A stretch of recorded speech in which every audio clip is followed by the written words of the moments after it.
So friends, आज मैं आपको दिखाने वाला हूँ सुल्तान इल्तुतमिश का मकबरा। So hello friends, welcome back to my channel M Khan blogs. So friends, कैसे हो आप सब? आई होप आप सब अच्छे होंगे। सो फ्रेंड्स, आज के ब्लॉग में मैं आपको दिखाने वाला हूँ इल्तुतमिश का मकबरा और बताने वाला हूँ इसका इतिहास। तो यहाँ पर है फ्रेंड्स इल्तुतमिश का मकबरा। तो चलिए फ्रेंड्स, मैं आपको दिखाता हूँ इल्तुतमिश का मकबरा। सो फ्रेंड्स, सुल्तान इल्तुतमिश के बारे में बताएं तो इनका वंश जो था वो शमशी वंश इल्बारी तुर्क कहलाता था। इल्तुतमिश के पिता इलाम खां इल्बारी कबीले के प्रधान थे। इनका जन्म एक तुर्क माता पिता से हुआ था।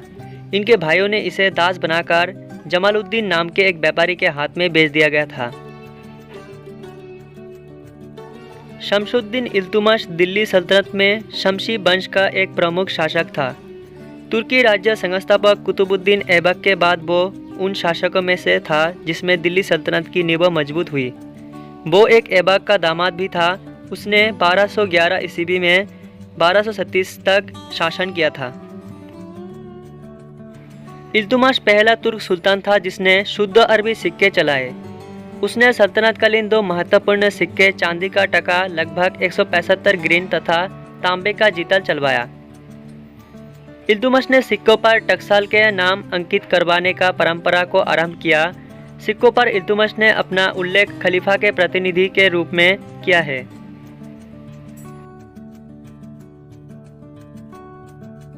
ग्वालियर विजय के बाद इल्तुतमिश ने अपने सिक्कों पर कुछ गर्वपूर्ण शब्दों का अंकित करवाया, जैसे शक्तिशाली सुल्तान, साम्राज्य व धर्म का सूर्य, धर्मनिष्ठ के नायक के सहायक। इल्तुतमिश ने इसका व्यवस्था का प्रचलन किया और राजधानी को लाहौर से दिल्ली स्थानांतरित किया।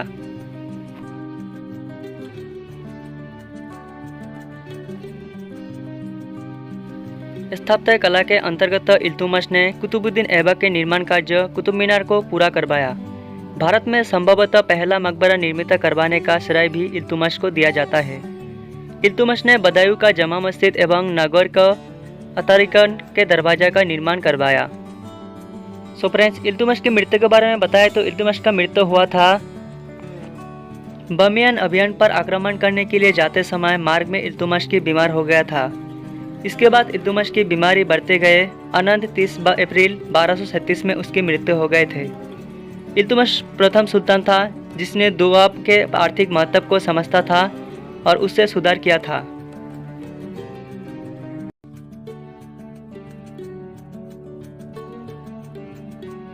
रजिया सुल्तान इल्तुतमिश की पुत्री थी।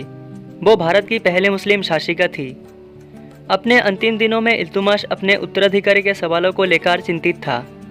इल्तुतमिश के सबसे बड़े पुत्र नसीरुद्दीन मोहम्मद, जो अपने पिता के प्रतिनिधि के रूप में बंगाल पर शासन कर रहा था, उसका 1229 अप्रैल में मृत्यु हो गया था। सुल्तान के शौर्यजीवित पुत्र शासन कार्य के किसी भी प्रकार से युक्त नहीं था।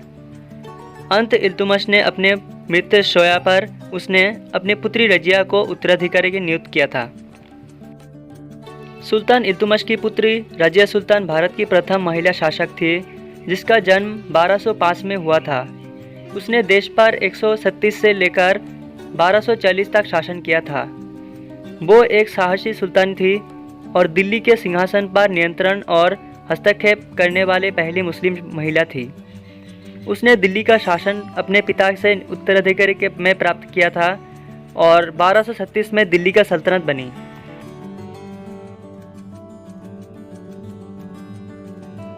सो फ्रेंड्स, रजिया सुल्तान ज़्यादा दिन शासन नहीं कर पाया था, सिर्फ 4 साल शासन कर पाया था। और ऐसा कहा जाता है कि उसके भाई मौजुद्दीन ने उसके बाद शासन करने लगा था, उससे गद्दी छीनकर वो शासन करने लगा था। और रजिया सुल्तान का शादी हुआ था अल्तुनिया नाम के एक शख्स के साथ। और फिर वो अपनी सल्तनत की वापसी के लिए रजिया और उसके पति अल्तुनिया ने बैराम शाह से युद्ध किया था, जिसमें उनकी हार हो गई थी और उन्हें दिल्ली छोड़कर भागना पड़ा था।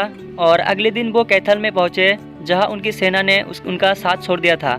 और ऐसा कहा जाता है कि वह डाकुओं के द्वारा 14 अक्टूबर 1240 को दोनों को मार दिया गया था। सो फ्रेंड्स, कहा जाता है कि गुलाम वंश का अंतिम शासक क्यूमर्स थे, जो 1290 ईस्वी में था, जो ज़्यादा समय तक सत्ता में नहीं रहा था। गुलाम वंश के बाद सल्तनत काल में ऐतिहासिक में खिलजी वंश का स्थापना हुई थी। सो फ्रेंड्स आई होप आपको इल्तुतमिश की स्टोरी पसंद आया होगा। तो फ्रेंड्स अगर वीडियो पसंद आए तो प्लीज़ लाइक शेयर और सब्सक्राइब जरूर करना। सो आज के लिए इतना ही, मिलते भी नेक्स्ट ब्लॉग में, तब तक के लिए ख्याल रखिए अपना।